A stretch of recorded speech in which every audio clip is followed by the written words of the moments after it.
My name is Ashleigh Rolle, and I'm a one-young-old ambassador from the Bahamas. Although hard to find on a map, my country boasts beautiful waters that merge with the sky to create the perfect mirage of wonder. A vast wildlife and an eclectic culture, this is my home. This is my pride. And so I respectfully address my plea to the Right Honourable Perry Gladstone Christie, Prime Minister of the Commonwealth of the Bahamas, when I call for radical action to limit the effects of climate change now.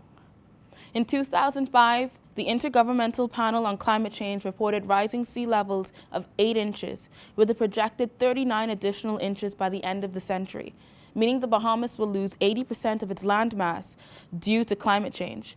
They also reported severe weather patterns, just as we've recently seen in the form of Hurricane Joaquin, one of the worst to hit the islands in decades, which completely demolished the southern Bahamas. Climate change is not a figment of our imagination. It is real, and it's happening now. Although a small nation, we play a part in creating a cleaner world, Prime Minister. 65% of the Bahamas' emissions of carbon dioxide result from our use of electricity generated by liquid fossil fuels. In your address during the Regional Summit on Climate Change, you made mention of a bold policy commitment to lead the Bahamas towards cleaner energy by 2033. There have been few public steps, however, in the fulfillment of this policy. With the current energy crisis striking the capital and no indication of it getting better, this is the perfect opportunity to not just write policy, but to implement it.